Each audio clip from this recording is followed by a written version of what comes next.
I'm Peter Brown, and you're watching Futbol Miami TV's local news.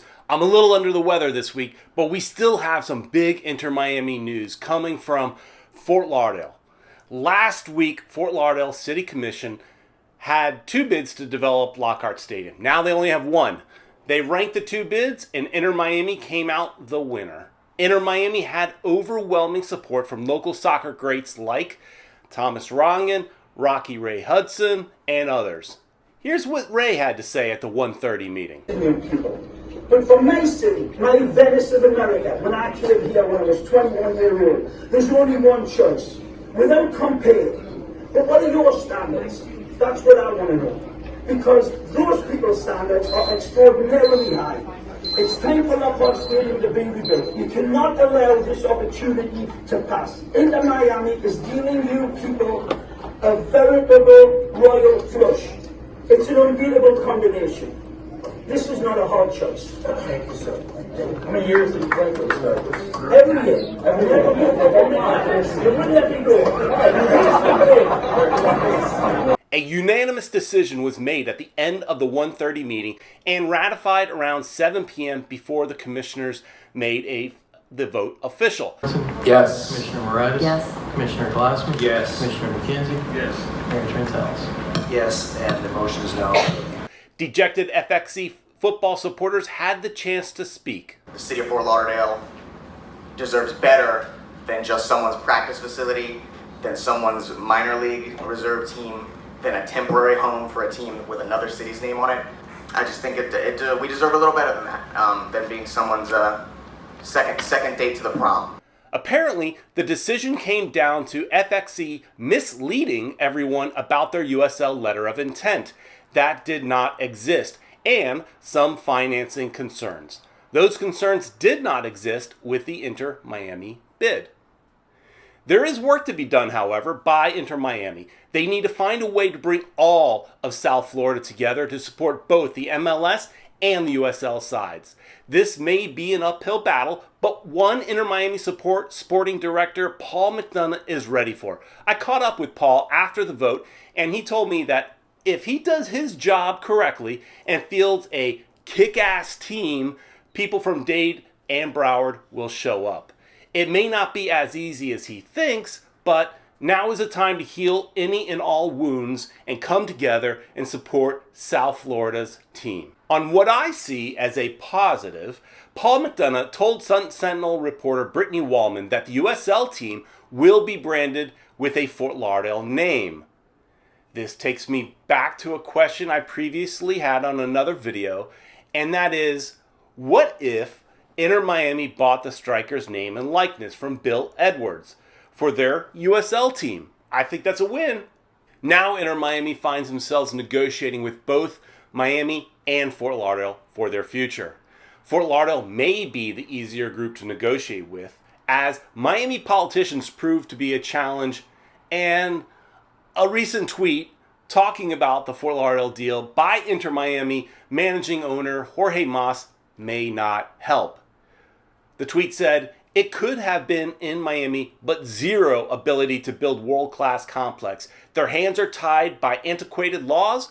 Our parks are cow pastures, and kids have to go to Orlando to play tourneys. Sad state of affairs in Miami-Dade. Fort Lauderdale displayed vision. Hats off to them." Ouch, man. Cow pastures? That comment has come back to haunt him. This cow pasture tweet has been mysteriously deleted, however, by apparent hackers. In order for Jorge Mas and company to build the training facility in Miami, a city referendum would be required to build on a park, such as Tropical Park. Inter-Miami chose to instead look north to a more accommodating Fort Lauderdale.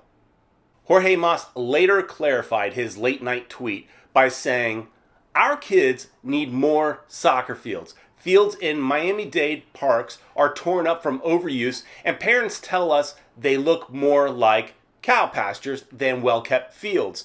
There is no better investment than expanding and upgrading fields in our parks. Inter-Miami is committed to help." Miami youth coaches told us on FMTV that cow pastures is an accurate description. The statement made by Mas may be accurate, but could cause tension with Miami commissioners. Jorge Mas is confident, however, that the deal will happen since over 60% of the voters approved Miami Freedom Park. He feels that this is the best stadium municipal development deal in the history of our country. Wow, if accurate, that is impressive. Concerns are mounting that Inter Miami may have pissed off Miami commissioners by putting their training facility and soccer fields in Fort Lauderdale. There's a little deja vu here with a Fusion 2.0 like we discussed last week. If Inter Miami cannot make a Mel Reese deal in Miami by September, the city will open the bid process again and the MLS team will find themselves at ground zero once again. They do have an option of permanently moving the team to Fort Lauderdale just like the Fusion did. You know, I feel like I've been here before. But we think this is going to be different. They are very confident that they will end up in Miami. MLS Commissioner Don Garber for years has been adamant that Miami is the only place for MLS in South Florida. So where does that leave us if Beckham's group cannot make Mel Reese deal happen? MLS wants Miami, but Fort Lauderdale has their arms wide open. It's going to be an interesting few months in South Florida. The Jorge Mas and company are very confident that this deal will go through. So let's just stay tuned and find out. Medio Tiempo is reporting that Inter Miami is in advanced talks with Mexican national team defender Hector Moreno. Moreno currently plays in Spain for Real Sociedad, his fifth club in Europe. He has recently acquired a residence in the city of Miami, so this is definitely a destination that he and his family likes. Moreno would be a designated player for Miami, and with that, I have to question if Miami should use a DP slot for a center back. Each MLS team is allowed 3 DPs, so they could be thinking of a DP spine, center back, midfielder, and forward, all DPs. Maybe. What do you think? Another Bruce Matheson lawsuit against Inter Miami has been thrown out by the judge. Matheson's lawyers argued that the ballot question did not contain information to properly inform voters on the nature of the deal. Judge Mabel Ruiz did not agree and threw it out. This is about the Miami Freedom Park referendum. It's out of here. Let's end on a fun note.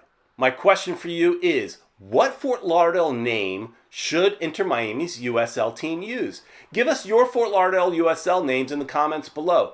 If you enjoy the content we are providing, please like this video and subscribe to the channel.